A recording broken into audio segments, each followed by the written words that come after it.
प्रिय साथियों, मातृभाषा के लिए एक पहल कार्यक्रम की कड़ी में यह मेरी तीसरी वीडियो है और इस वीडियो में मैं आपसे ऐसे शब्दों के बारे में बात करूंगा जो शब्द हमारे दैनिक जीवन में गलत रूप से प्रयोग किए जा रहे हैं। तो साथियों, जितने भी ये शब्द हमारे व्हाइट बोर्ड पर दाईं तरफ लिखे हुए हैं, ये सभी शब्द वार्तनिक दृष्टि से बिल्कुल अशुद्ध शब्द हैं। और जो साथियों ये शब्द हमारे लेफ्ट हैंड साइड वाले कॉलम पर लिखे हुए हैं, ये सभी शब्द शुद्ध हैं। तो आपको देखकर बड़ा ही आश्चर्य हो रहा होगा कि जितने भी शब्द हैं साथियों कि ये अशुद्ध क्यों हैं। क्योंकि विरुद्धि तो अपने आप में शुद्ध है, शक्ति अपने आप में बिल्कुल शुद्ध है, और जितने भी शब्द हैं ये बिल्कुल शुद्ध है। तो ये अशुद्ध क्यों है? क्योंकि जैसा ये लिखा हुआ है ऐसा ये लिखा हुआ है।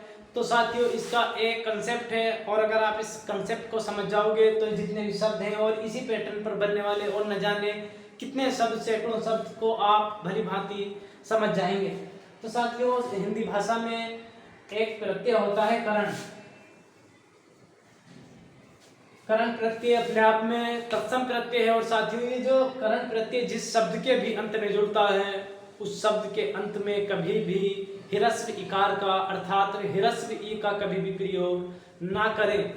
जैसे अगर हम बात करें कि इसका शुद्ध रूप क्या होगा, ये सभी शब्द तो साथियों इस पैटर्न से गलत हुए, तो इसका शुद्ध रूप होगा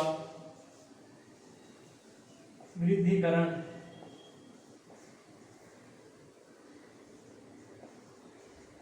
शक्तिकरण,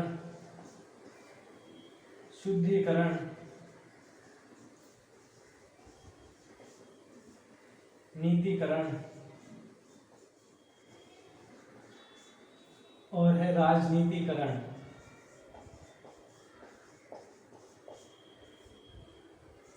तुष्टिकरण। और साथियों आपको एक बात बता देना चाहता हूं कि जो करण प्रत्यय है इसका अर्थ होता है जो काम नहीं हुआ उसको करना, अर्थात किसी काम को करने की प्रक्रिया। जैसे अगर हम बात करें शुद्धिकरण, तो शुद्धिकरण का अर्थ होगा कि जो भी शुद्ध नहीं है उन सभी को शुद्ध करने की क्रिया। ऐसे ही हम बोलते हैं कि जैसे राजनीतिकरण की इस घटना का राजनीतिकरण ना करें। तो इन सभी शब्दों का ये हमने आपको शुद्ध रूप दे दिया है, ये सभी शब्द शुद्ध शब्द हैं। लेकिन एक शब्द इसका अपवाद है और वह शब्द है साथियों पृथक्करण। साथियों पृथक्करण का यही रूप शुद्ध है, यही रूप सही है। और इसका एक प्रचलित अपवाद यह है कि ये करण प्रत्यय जिस भी उपसर्ग के अंत में जुड़ेगा तो वहां पर उसमें दीर्घ ई की वर्तनी नहीं होगी। जैसे अधिकरण, अभिकरण, और एक शब्द होता है साथियों प्राधिकरण, अथॉरिटी, प्राधिकरण।